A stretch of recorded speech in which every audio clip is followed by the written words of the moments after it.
Agora no Conexão Poder eu entrevisto o advogado imortal da Academia Mato Grossense de Letras, Eduardo Maon. Seja muito bem-vindo mais uma vez aqui ao Conexão Poder. Muito obrigado pelo convite. Vamos às polêmicas. Vamos às polêmicas. O Brasil está tumultuado. Brasília ontem viveu mais alguns dias de muita tensão e hoje amanhecemos com notícias que fizeram os brasileiros refletirem. No entanto, para a gente começar essa entrevista, porque a gente vai chegar aos últimos episódios de Brasília, recentemente, doutor, o senhor escreveu um artigo, inclusive, publicamos aqui no site Repórter MT, sobre a decisão liminar do ministro Gilmar Mendes, referente à competência para propor pedido de impeachment contra os ministros. Como o senhor avalia tudo isso que aconteceu e o que o senhor pode explicar também para quem está nos assistindo? Bem, antes de tudo, o Gilmar é meu colega de academia. Ele é da Academia de Letras também. É um bom escritor, muito estudioso, né? Ele é muito respeitado pelo suporte teórico que ele tem. Uma autoridade, assim, inconstitucional, diria, na América Latina, talvez Portugal, Espanha, enfim. Comecemos então pelo artigo? Sim. Vamos lá. A decisão liminar, do meu ponto de vista, juridicamente é não só um descalabro jurídico, mas eu acho que é um desfavor para a estrutura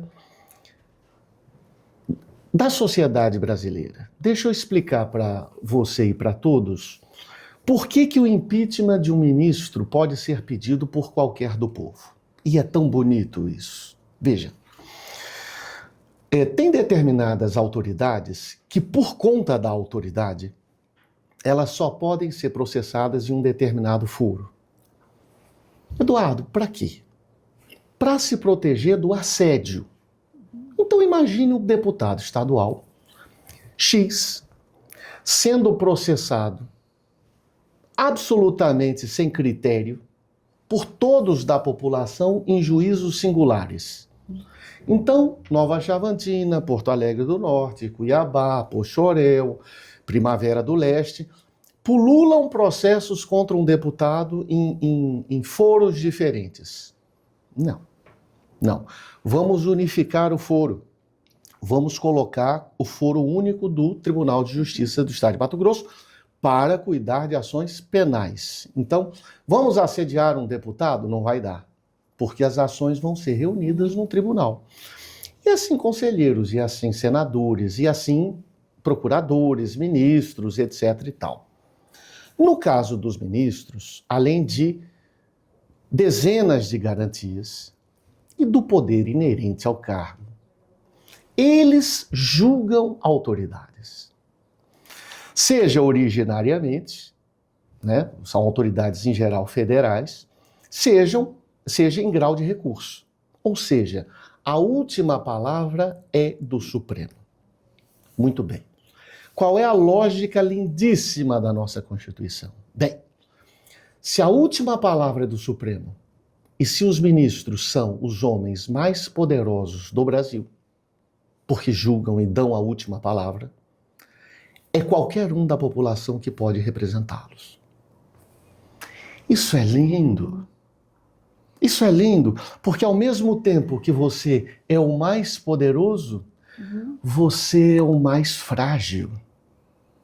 Você é o mais suscetível a uma representação. É claro que essa representação vai passar pelo escrutínio do Senado, que tem uma lógica. Por quê? Porque foi o Senado que os escrutinou na sabatina.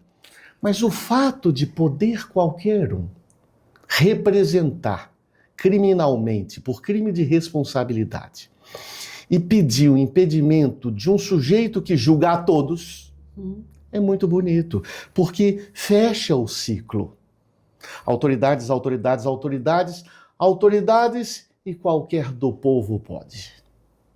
Então, ao furtar o direito da população em representar contra ele mesmo, numa liminar, esse sistema de controle, esse sistema de verdadeiramente republicano, realmente acaba. Claro que tem lógica o voto. Claro que tem lógica, existem simetrias com outras autoridades, mas o ministro precisa ser super exposto, porque ele julga a todos. Entende? E qual desdobramento que você acredita que terá essa decisão liminar? Porque já causou uma repercussão no mundo jurídico como um todo, também no meio político. Nenhuma repercussão. Porque o judiciário, como qualquer outro segmento social, sobretudo os segmentos sociais que atuam com ritos e formalidades, precisa ser, e eu acho que precisa ser mesmo, muito corporativo. Né? Os médicos são corporativos, os juízes são corporativos, os advogados poucos. Mas há muitos nichos que são corporativos, igrejas, etc. e tal. E o judiciário, o Ministério Público, o judiciário também é.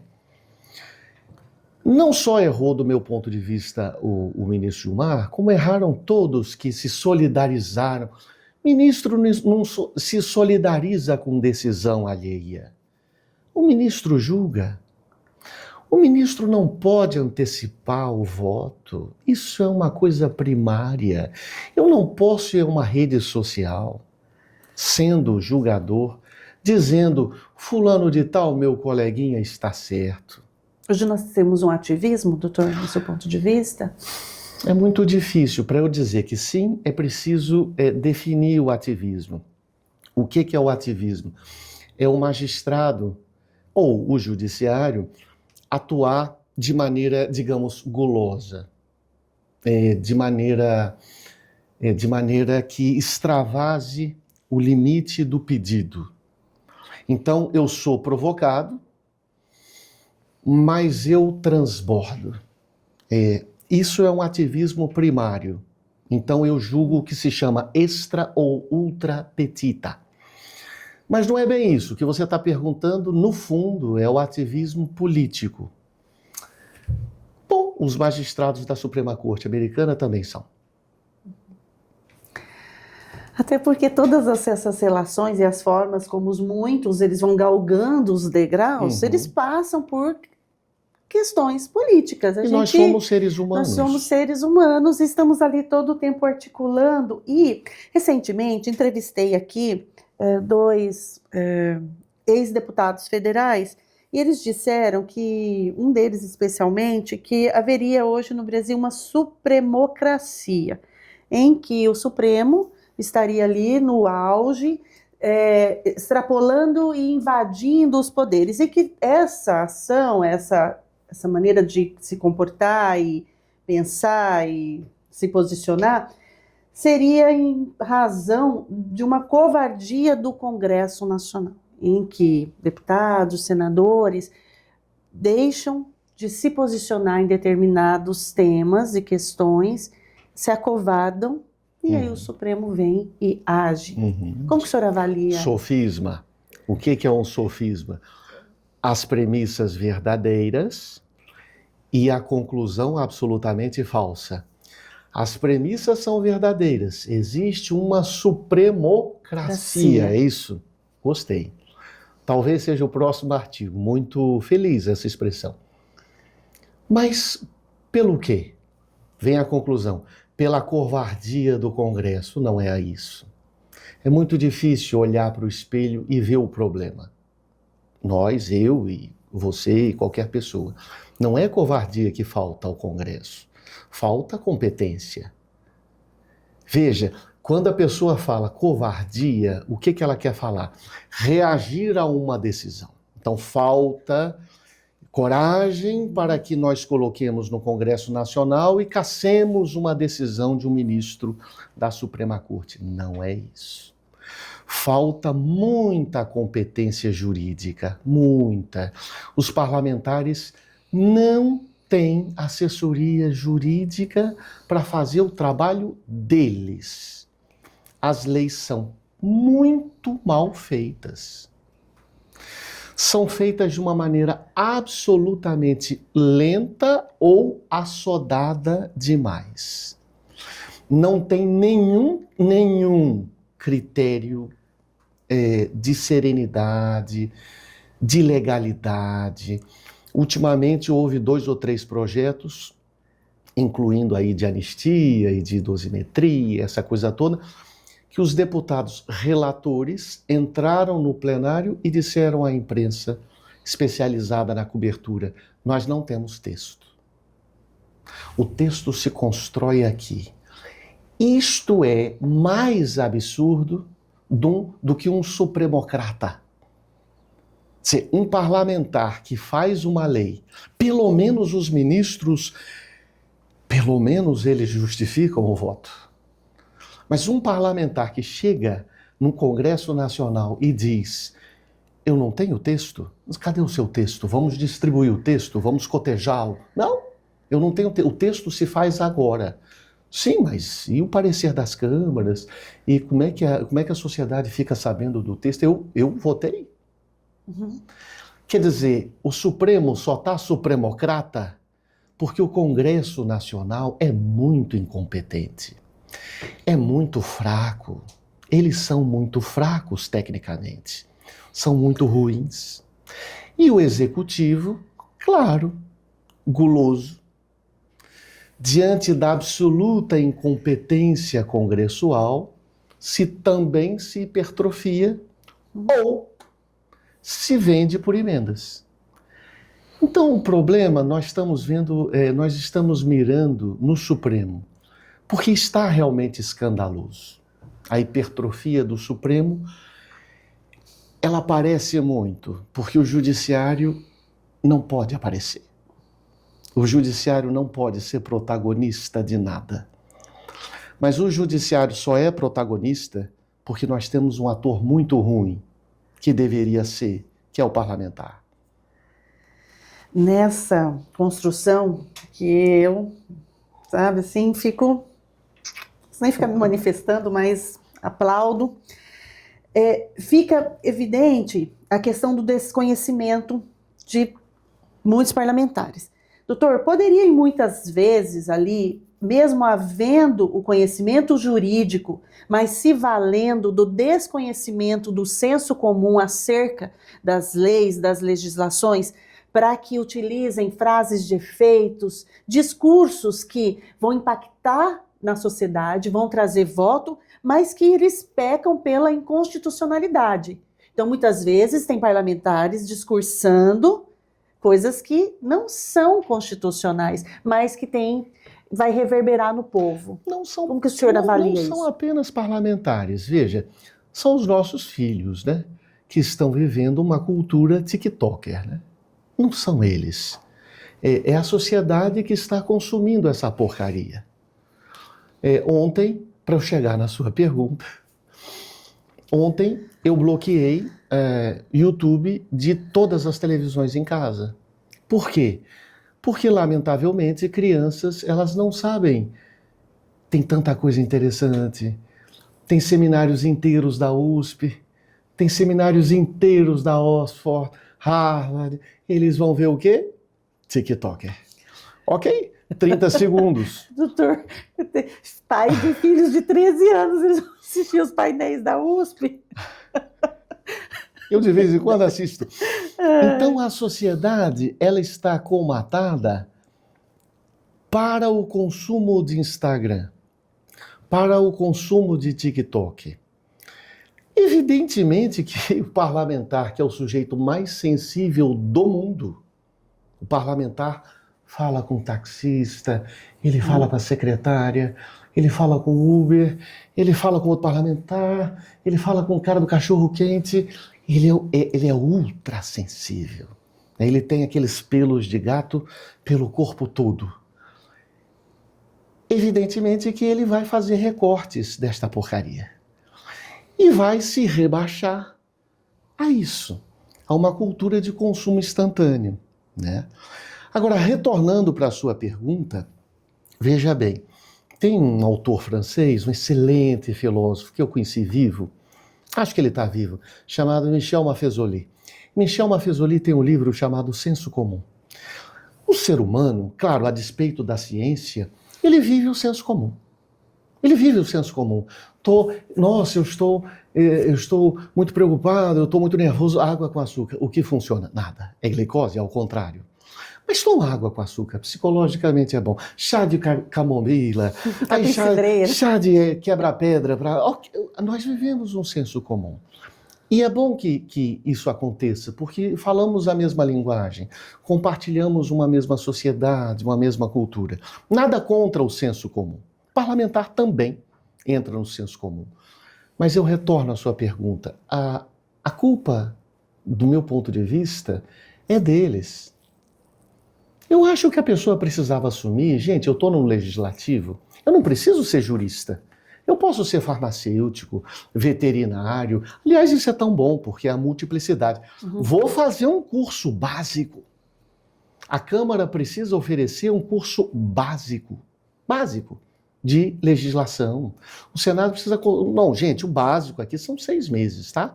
Nós vamos saber quais são as leis, como é que é a hierarquia da coisa, quem julga quem, como é que se faz. O processo legislativo é o abecedário, eles não têm. E aí o que acontece? A frase de efeito impacta muitíssimo a sociedade. O recorte, aí vem também o interesse comercial do jornalista. Está errado? Claro que não. O que valia para o Samuel Weiner era a manchete, certíssimo. Hoje nem a manchete. Hoje o que vale é o recorte e se puder ser de 10 segundos, é ideal. Então é um circuito.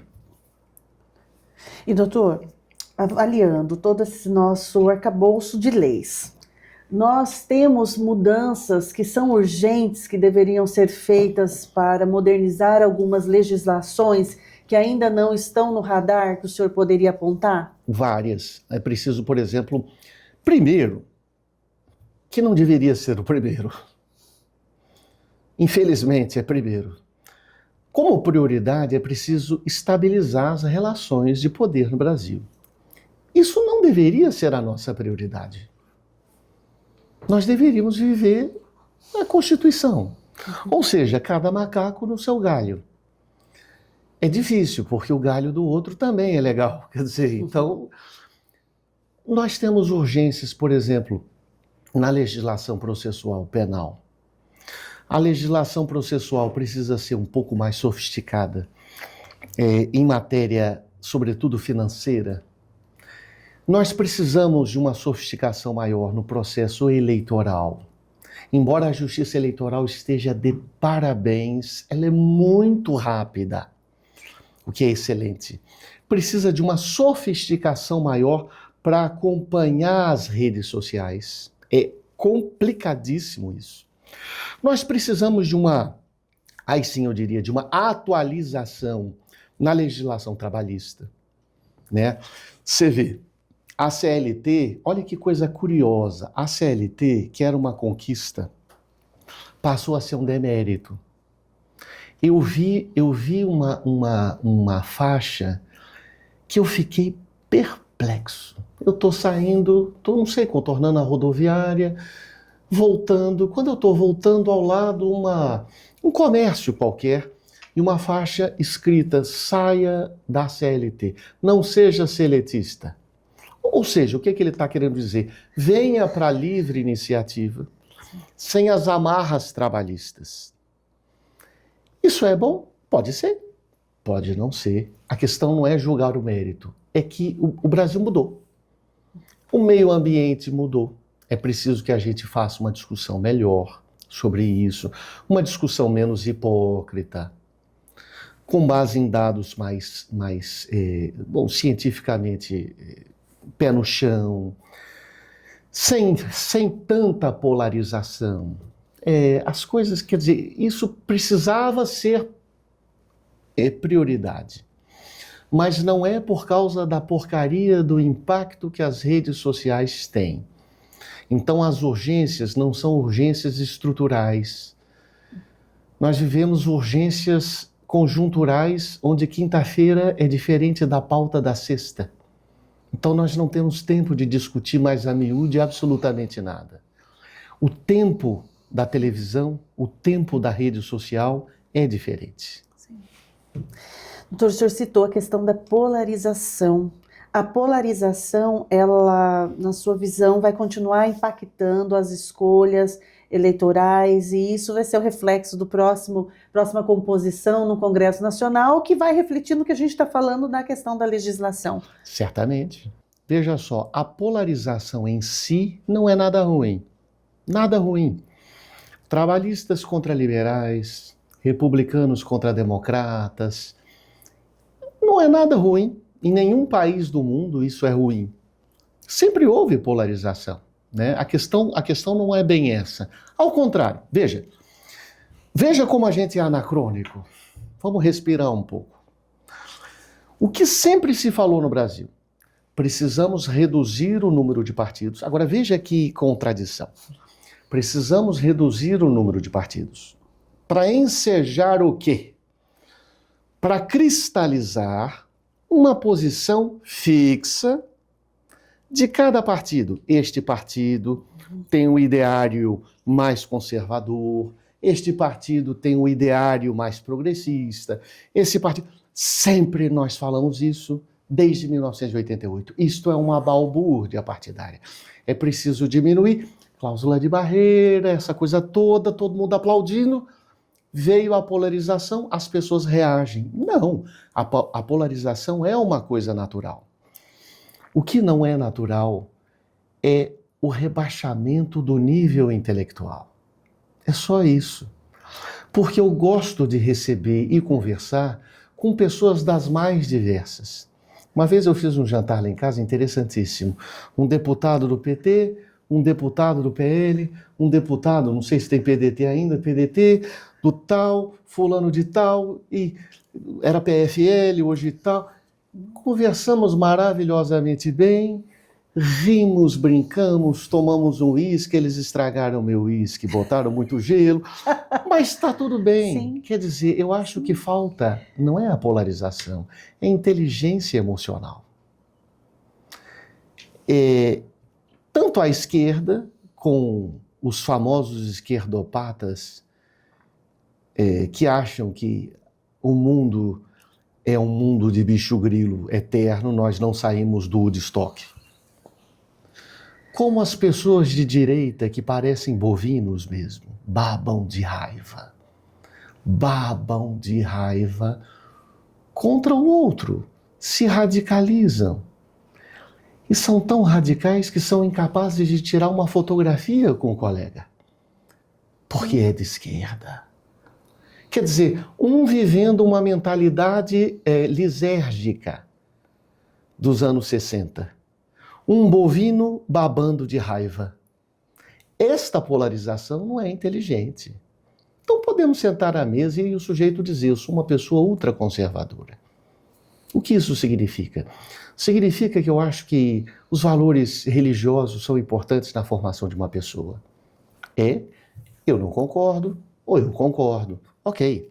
Não, são importantes por causa disso, puxa, é mesmo, etc. Tal. E você, não acredito, acho que escola não é lugar de religião. Acho que escola é isso. Não, eu acredito. Bom, então vamos discutir que dados nós temos. Mas não é isso. Eles se odeiam. Uhum. Quer dizer, a questão não é política, a questão eu acho que é pessoal. E esse ódio vai tomando conta de palavras e ações, E a ele vai temperatura escalando. sobe e você perde a capacidade de diálogo. Exatamente, o senhor falando sobre a temperatura subir, ontem a temperatura subiu mais uma vez em Brasília. Uhum. Então, acompanhando tudo o que aconteceu, para quem chegou agora e está, né, nos assistindo e tomando pé de tudo o que aconteceu, ontem nós tivemos dois momentos muito importantes, entre muitos, mas a questão da situação com o Glauber Braga. No plenário da Câmara. E o questionamento foi, ele sentou na mesa diretora, na cadeira do presidente, e ele foi retirado pela Polícia Legislativa. E houve o questionamento que, tempos atrás, parlamentares da direita ocuparam por 48 Só que eram horas. 100. Difícil a Polícia Legislativa tirar 100. E não houve, mesmo depois, estou trazendo os comentários que eu tive lógico, contato. eu também tive. Não houve nada que fosse feito a respeito dessa ocupação por 48 horas, e do Glauber ele foi conduzido, e depois a imprensa retirada, o sinal foi cortado. e num primeiro momento a assessoria do Hugo Motta disse que ele teria determinado que houvesse toda essa situação de retirada e corte, depois disse que não, enfim. Doutor Eduardo Maon, como que o senhor analisa o caos que está se tornando essas discussões? Há um esvaziamento aí de força, de habilidade do Hugo Motta? É burrice, é como eu analiso. Qual é o último livro que essa patota leu? O ato desse deputado, se você pensar com serenidade, foi estrategicamente inteligente. Eu acho ridículo, é uma tristeza para a gente. Mas foi estrategicamente inteligente. Por quê? Porque ele vai problematizar, com esse ato cafajeste, o ato anterior. Ou seja, por que não eles? Claro, ele será punido, evidentemente. Por isso que ele fez esse ato de rebeldia infantil, pirraça adolescente. Mas a questão não é essa. A questão é que ele vai ser cassado, evidentemente. Mas o que ele está pontuando, estrategicamente, é inteligente. Ele está pressionando o presidente da Câmara a dizer, bem, eu preciso fazer o mesmo, pelo menos, com outros 3. Eu acho que Marcelo Van Hatten, o sujeito que sentou na cadeira, não me recordo o nome, e o sujeito do chapéu que impediu o acesso com uma coxa. Quer dizer, é o fundo do poço. É o fundo do poço. Qual é o protesto de gente com nível? O protesto com gente de nível é sair do ambiente, que é uma falta de educação suprema. Sair do ambiente quando a outra pessoa está falando. Mas, regimentalmente, está previsto, que é o chamado ato de bloqueio, ou você, me fugiu o termo, obstaculizar, está obstruindo. Então você se retira. É uma coisa natural no parlamento, em todos. Embora seja um ato horrível de falta de educação. Mas quer fazer um protesto? Se retire. Agora, isso é uma pirraça infantil. Significa que a nossa sociedade, não são eles. Não são eles. A nossa sociedade está infantilizada. Os homens estão infantilizados, as mulheres estão infantilizadas. Isso é uma coisa para se tratar no divã de um psicanalista. É uma infantilização que encontra eco, voto e reflexo, e palmas, e apoio, e seguidores. Seguidor, para mim, antigamente, era coisa de seita. Adorei essa. Hoje, eu tenho tantos seguidores. Gente, se você falasse um negócio desse, eu falava assim, bem, é o Jones dos Estados Unidos, aquele maluco suicida, ou é o Gandhi. Então, seguidor, isso é tão feio. Eu sou seu seguidor. Imagine, uma coisa religiosa.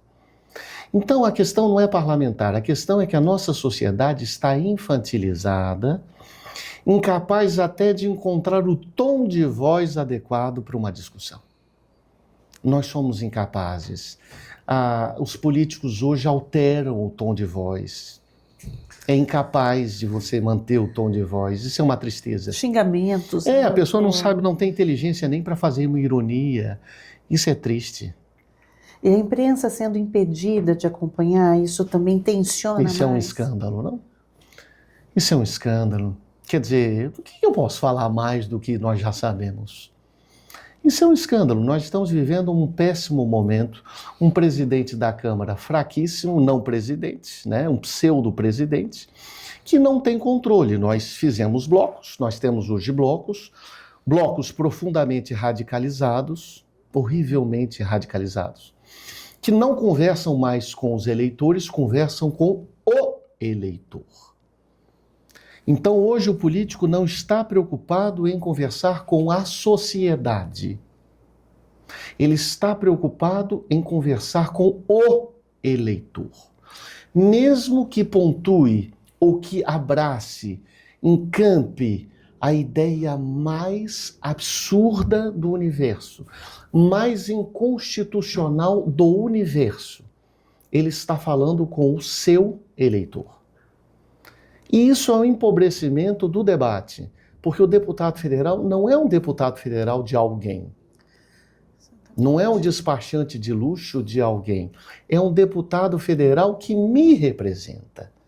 Agora, como o sujeito pode me representar não tendo a educação de tirar um chapéu num ambiente público? Meu pai e minha mãe diziam: você, quando entra num ambiente privado, sobretudo público, meu filho, por favor, tire o boné, tire o chapéu.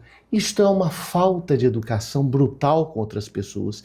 Por que é assim? Porque tem gente atrás que pode não enxergar o da frente. É delicadeza. Então essas pessoas me representam.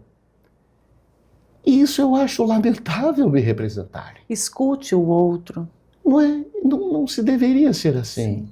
E uma pessoa com nariz de palhaço é bacana e pintado. Peruca. Uma peruca é um idiota.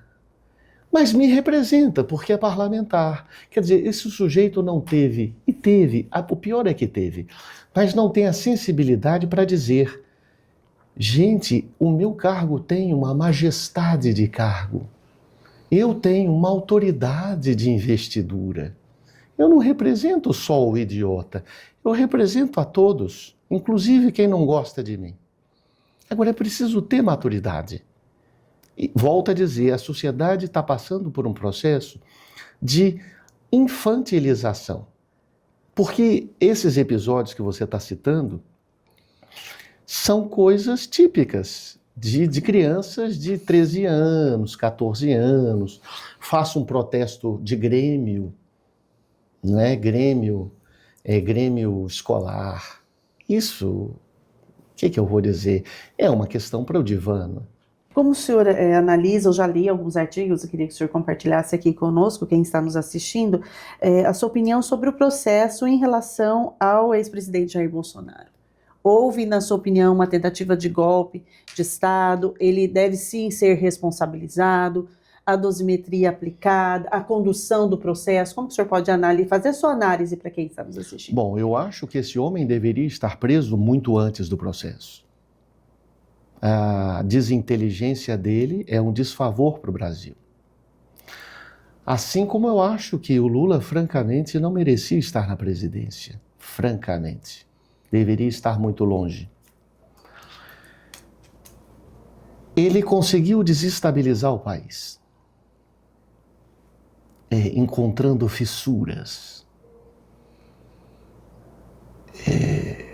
urdindo ficções, manias de perseguições, sendo grosseiro e sendo aplaudido pela grosseria. Eu abomino esse tipo de gente. A grosseria, eu fui criado onde a grosseria era um crime. Ponto. O processo do Bolsonaro é a coisa mais falha que eu já vi. Você entende como é preciso separar as coisas? Sim. Eu abomino esse homem, francamente. Para mim, ele é o suprassumo de tudo aquilo que eu não quero. Arrevismo grosseiro, vomitando grosseria, um saudosismo rasteiro de uma ditadura pequena. O processo dele é absolutamente nulo, conduzido de uma maneira absolutamente equivocada, truculenta, contra tudo aquilo que eu ensinei em sala de aula por 20 anos. Tudo. Jurisdição, a começar da jurisdição, onde você deve ser julgado. Por quem você deve ser julgado? De que forma você deve ser julgado? Regras de suspeição, regras de impedimento. É básico que a vítima não julgue o caso. Mas quem não sabe disso? O juiz, como testemunha, não pode julgar o caso. Agora, como vítima, deveria ser o último. Então, o Supremo Tribunal Federal, talvez, na intenção, você veja como o inferno está cheio de boas intenções, na intenção de obstar esse clima profundo, tenebroso, sombrio de instabilidade brasileira, simplesmente tem atropelado as regras do processo para dizer: eu preciso me reafirmar e eu preciso garantir a estabilidade. Ok. Do meu ponto de vista, o preço é altíssimo. Por quê, Maom? Porque o juiz de primeira instância, lá de Cabrobó, ou o sujeito de Pochorel, ou o sujeito, não, que são piores, ou o juiz trabalhista tal, ou o juiz federal da Paraíba, do Acre, quando olha os julgados atuais dos ministros, isso não importa, isso não é nulidade, os advogados dizendo, isso é nulo, olha a lei, olha o artigo 564, pelo amor de Deus, olha a nulidade, olha o artigo 5º da Constituição, e não é nulo por causa disso, não acho que é nulidade. O juiz de primeira instância e os tribunais que o sucedem patrolam a lei, porque o Supremo Tribunal julgou assim. Então, a estrutura judiciária no Brasil erodiu, se erodiu, por culpa de ninguém, se erodiu. Então, um magistrado deveria dizer: não posso julgar. Eu posso te dar um exemplo pessoal? Claro. Não sei se temos tempo. Claro. Mas um desembargador me encontrou um certo dia, mais de 10 anos, e olhou para mim dizendo: Mal, minha filha está começando a advogar, ela pode trabalhar no seu escritório? Eu falei: eu não pago, mas pode. E ela foi, muito novinha, trabalhar no escritório, etc e tal, trabalhou por 2 ou 3 anos, e eu disse a ele, eu falei: eu só gostaria de uma gentileza. Claro que o pedido era dispensável, é dispensável, desembargador, mas eu queria que você se julgasse suspeito em todas as minhas causas. Ele falou: claro. É o mínimo. Hoje os advogados dão churrasco para ministro. Ministro entra em avião de quem não sabe de quem é. É escandaloso. Quer dizer, os escândalos do Congresso, a naturalização do Congresso, desse tipo de atitude antiética, contaminou o judiciário. Então, advogado entrando no Supremo Tribunal Federal de Bermuda. Isso é escandaloso para a minha criação. Um ministro indo para um churrasco de outra pessoa, para um churrasco de uma pessoa que vai julgar. É escandaloso. Eu só posso dizer isso. É absolutamente escandaloso do meu ponto de vista ético, da minha criação. Ele pode. Está faltando mais ética nos seres humanos. Um juiz julgando um humanos. processo do escritório da filha dele. Um processo da mulher dele. É escandaloso. E isso foi naturalizado no judiciário. Onde a gente vai parar, doutor? Péssimo, porque nós estamos num péssimo momento executivo, num momento de crise legislativa, que aliás que eu acho que é pior. E eu não diria crise, porque não há uma briga intestina, uma briga figadal no judiciário. Mas essa reciprocidade em concessões entre julgadores erodiu, não só fez uma brecha, mas abriu a brecha. É difícil fechar. É difícil fechar, porque é preciso ministros. Isso é que eu digo, como São Paulo dizia, as palavras convencem, Os exemplos arrastam. Então é preciso ministros como o Celso de Mello. Chegavam, tinham uma cama no gabinete. Acordavam, dormiam, é um monge. E a sua declaração sobre o processo? Ok? Minha declaração está nos autos. Vou ser convidado para uma palestra. Quem paga? Ah, sim, instituição pública. Claro, vou. Mas vou como? Vou de avião, de carreira, eu tenho interesse em fazer a palestra, hoje eu vou. Hoje, com as câmeras, eu faço online. Uma palestra num resort, pago por empresários e advogados, francamente. Eu tenho amizade com julgadores. Ontem eu ouvi 3 nãos de um amigo. Um parecer de um promotor, de um procurador, meu amigo. Mas não consigo pagar nada para eles. Então o judiciário é curioso, porque proíbe o panetone para secretária e topa jatinho para palestras em eventos particulares. Isso é um escândalo. Mas esse escândalo já foi naturalizado no Brasil com o Congresso. Então, se alguém tem alguma culpa, se existe alguma raiz do apodrecimento institucional, fique certa que é o Congresso. É ruim dizer isso, não é? Sim, triste. Sim. É muito triste. É muito triste. E é uma entrevista importante, porque aqui a gente tem vários cortes. Eu não estou agredindo ninguém. Para que a gente faça essa reflexão e proponha mesmo olhar com muita sinceridade, despindo das hipocrisias que Eu não estou existem. agredindo ninguém, acho todos eles muito preparados em geral. Todos preparados, todos estudiosos. É muito difícil você questionar o fundamento dos votos e a preparação intelectual de cada um, muito difícil. Mas, francamente, é preciso um pouco mais de pudor. De todos.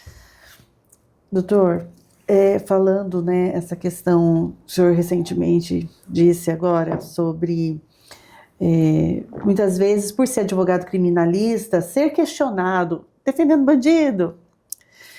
E por estar... Por coincidência, todos os meus clientes são inocentes. Graças a Deus, todos eles. Ai, doutor.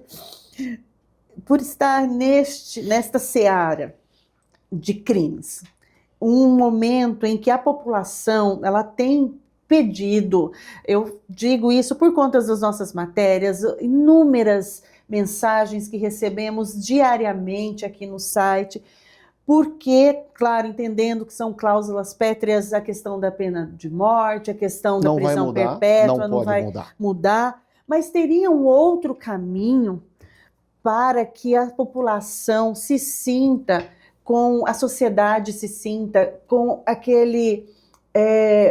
de que a justiça está sendo feita na medida em que, claro, da punição do que a gente tem no Brasil. O que você está falando é a sensação de segurança. Sensação de segurança. Ok. A sensação de segurança é uma coisa rápida e enganosa. Eu vou te falar por quê. Isso já foi experimentado nos Estados Unidos há 40 anos, chamada uma teoria do Windows Broken. O que era a teoria das janelas quebradas? A teoria era a seguinte: nós precisamos reprimir o mínimo. Ou seja, qual é o mínimo? É uma janela quebrada. Por quê? Porque a janela quebrada não reprimida, o sujeito quando não é reprimido, a sociedade inteira tem uma sensação de abandono, de insegurança, ok?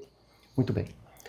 As leis americanas agravaram-se muitíssimo. Para você ter uma ideia, há presídios americanos que são em barcos. Pouca gente fala disso. Mas barcaças com presídios, etc. e tal. São colônias enormes, etc. e tal. E aí, mal ajudou? Não. Não. O impacto foi, digamos, no primeiro ano, nos 2 primeiros anos, e depois não. Ninguém diz que nos Estados Unidos é uma tristeza a falta de estudo. Ninguém diz nos Estados Unidos que 99% dos casos criminais acabam numa coisa chamada plea bargaining, ou seja, acordos com o Ministério Público. Ninguém diz que 99% dos processos penais americanos não resultam em prisão. Ou seja, os índices de aprisionamento no Brasil são muito superiores a dos Estados Unidos. Muitas vezes. Ok. E os Estados Unidos têm a maior população carcerária do mundo. Fora ditaduras, que nós não sabemos, porque eles não divulgam. Muito bem. Esse é um ponto. A sensação de insegurança que você está se referindo, sabe o que é? Celular, sobretudo. Estou falando do povo comum, do povo que pega ônibus, do povo que pede aplicativo no meio da rua, nós. Pedimos aqui, vou pedir aqui um aplicativo, vou pedir aqui um iFood, vou falar com meu filho, estou falando com meu irmão aqui no aplicativo. Sim. Quando passa um miserável de bicicleta ou de moto e pega o celular, a sua reação, a minha também, esse sujeito precisava morrer. Ele precisava bater o poste e morrer. Mas é claro, é uma reação, é um instinto animal de proteção. Ok, delito patrimonial. Isso se resolve como? Olha que bobo eu vou falar. A criminologia já pesquisou, e vocês sabem disso, também é senso comum, o investimento em lâmpada, iluminação, diminui drasticamente esse tipo de delito. Limpeza pública de terrenos baldios. Quer saber mais? O investimento em câmeras falsas reduz drasticamente. Eu estou falando de números, eu não estou falando de achismo. Reduz drasticamente e tal. Se tiver câmeras verdadeiras, que ótimo, lindo. O sistema de controle virtual diminui muitíssimo reconhecimento facial em locais públicos. Detran, o sujeito que está com 2 mandados em aberto, ele não leva a multa? Leva. Você não é multado com celular no sinal? É. E por que o diabo o Brasil não adapta o sistema para reconhecer foragidos? É tão inteligente. Agora a gente é tão burro. Por quê? Veja, câmera de celular, não é? Ela não reconhece os dados bancários? Não só os dados bancários. Como é que chama? Não é IA? Face ID, não é Sim. isso? Eu não sei. E por que diabos a justiça não determina qualquer reconhecimento aqui do fulano que tem mandado, localização, prisão? Biometria facial. É porque é burrice. E eu desconfio que essa burrice tem uma razão de ser. Porque essa burrice é financiada. Por quê? Bancos ajudam. Como é que você vota? Você vota com reconhecimento facial. Como é que esse sujeito que está com 4 mandados de prisão não é preso? Hoje, muitas vezes, você vai fazer qualquer adesão a algum aplicativo, é por meio do reconhecimento facial que libera. Simplicíssimo. Vou chegar na urna, tem uma câmera. Reconheceu. Não tem polícia em todas as sessões? É obrigatório ter polícia. Reconheceu, como vai o senhor? Vota. Votou? Como vai? O senhor está preso. É tão básico. É tão básico. Criminal não precisa mexer em nada. É tão básico. Doutor, e a sua avaliação dos números de feminicídio em Mato Grosso? Acho na razão direta é proporcional ao índice de grosseria que nós temos em Mato Grosso, machismo que nós temos em Mato Grosso, truculência que nós temos em Mato Grosso. É proporcional.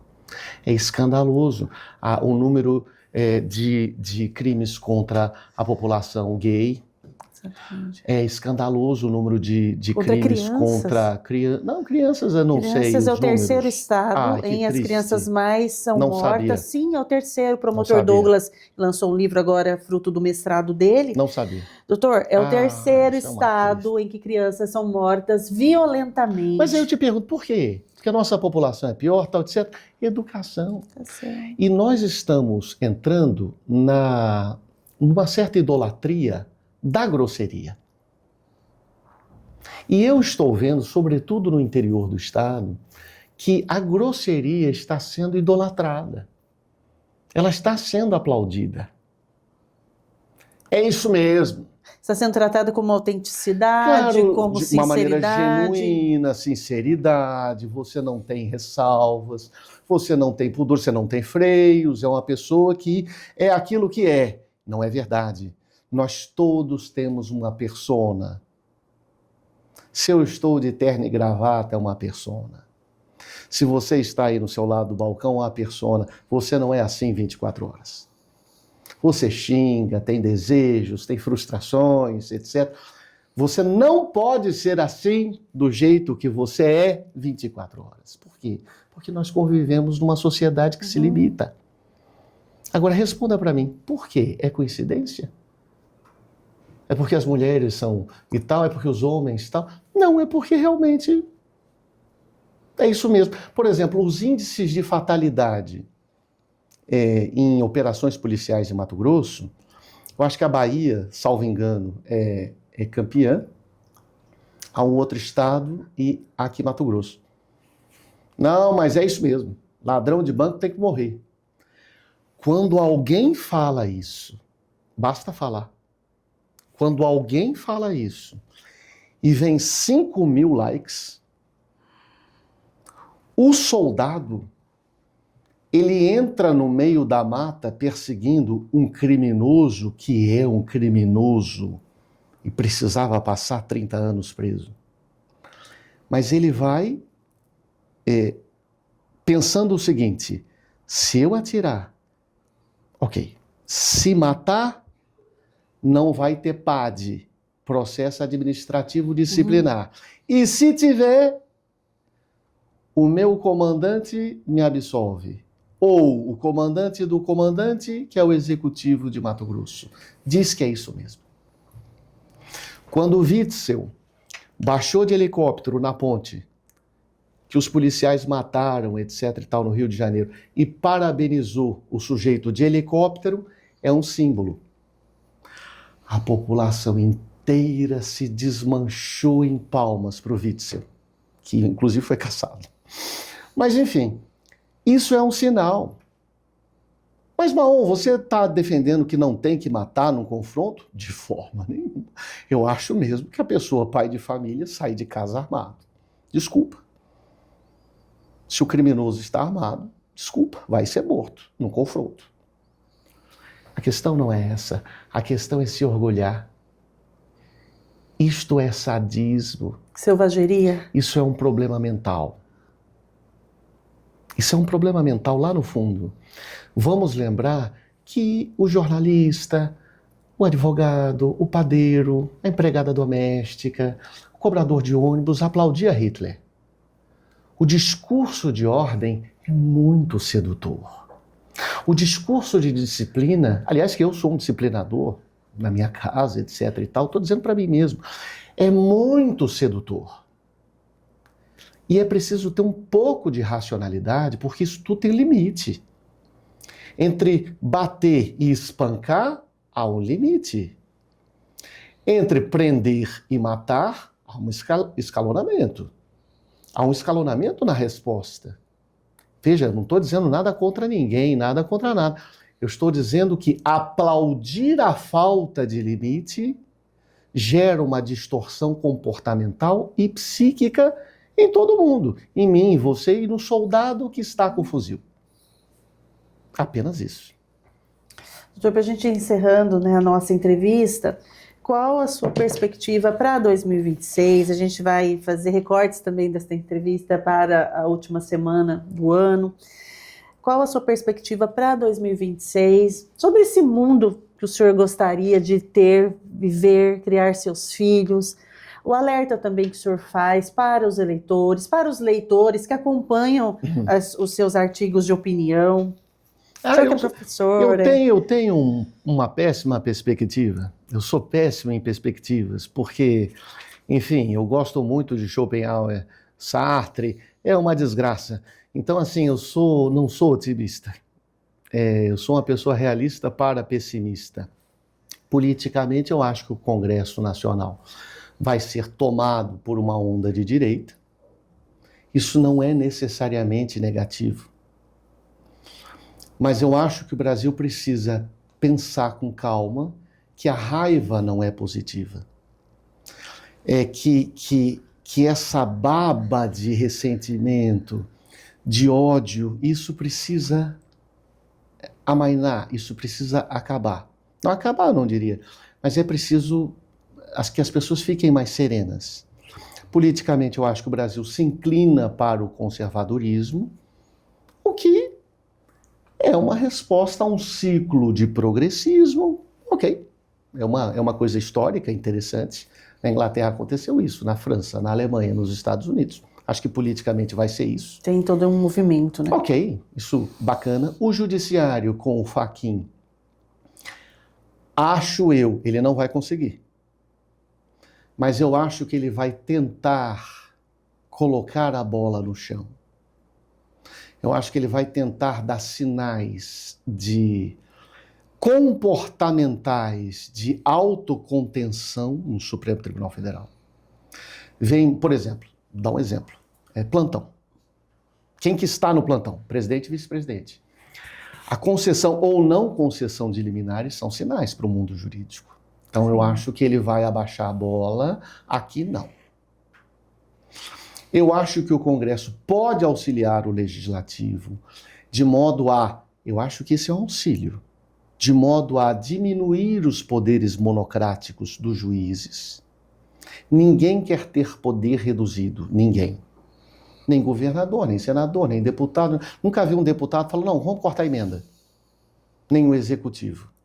Mas é preciso auxiliar as instituições a diminuir o poder. Então o Congresso não terá as emendas reduzidas, é um pessimismo danado. O Judiciário deveria ter os poderes reduzidos, pelo menos monocráticos.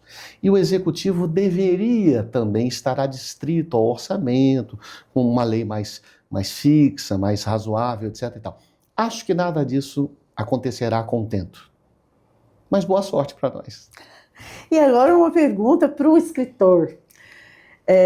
Gostaria também que o senhor fizesse aqui um recorte sobre a importância da leitura, dos pais incentivarem seus filhos, mas também que leiam em relação a essa superficialidade das redes sociais, dos vídeos de segundos, em detrimento do tempo de se aprofundar e de leitura. Queria um recorte seu nesse aspecto, doutor. Bem, eu acho que a leitura, é meio autoevidente. A leitura vai proporcionar, digamos, uma maturidade acelerada. Seria proselitismo eu falar qualquer outra coisa. A leitura torna uma pessoa melhor. Não é verdade. Existem monstros cultíssimos. Hitler amava Wagner. Ele adorava Tchaikovsky. Por outras razões, mas ele era uma pessoa relativamente culta. Apoiava, entre aspas, os artistas. Em geral, péssimos. E bania os melhores. Mas não importa. Gostar de arte, de cultura, enfim, desse universo todo de conhecimento, não garante que a pessoa seja bom caráter. Uma pessoa que não lê nenhum livro pode ser muito mais interessante do que uma pessoa culta. E não só culta, mas erudita, que é outra coisa. Bem, mas eu acho que a leitura te dá um arsenal, no mínimo, uma clareza de raciocínio e, sobretudo, uma destreza na exposição, na retórica, que é difícil encontrar não lendo. A pessoa que não lê não consegue manter uma discussão. Não consegue. É incapaz de manter um debate no tom de voz com quem é instruído. E você consegue ver facilmente isso. Ler é importante? Claro que é importante. Garante alguma coisa? Não. Estudar é importante? Claro, eu tenho trigêmeos. Aí eu quero morrer. Eu falo assim, não, mas garante alguma coisa? Garante. Os índices estão aí, né? Qualquer imbecil olha os índices e fala, bom, o sujeito mais estudado ganha mais. Entretanto, não é determinante. Determinante, não é um condicional imperativo. O que eu desejo para meus filhos? Que estudem, que leiam. Eles não leem ainda, mas eu espero que leiam. E eu espero que meus sábados e meus domingos, na sacada, eu lendo 16º volume do Lacan, algum dia o miserável olha e fala, poxa, mas o papai era tão curioso. Vou ver o que tem nisso de tão interessante. Ou não. Pelo menos o exemplo fica. Eduardo Maon, meu entrevistado de hoje no Conexão Poder.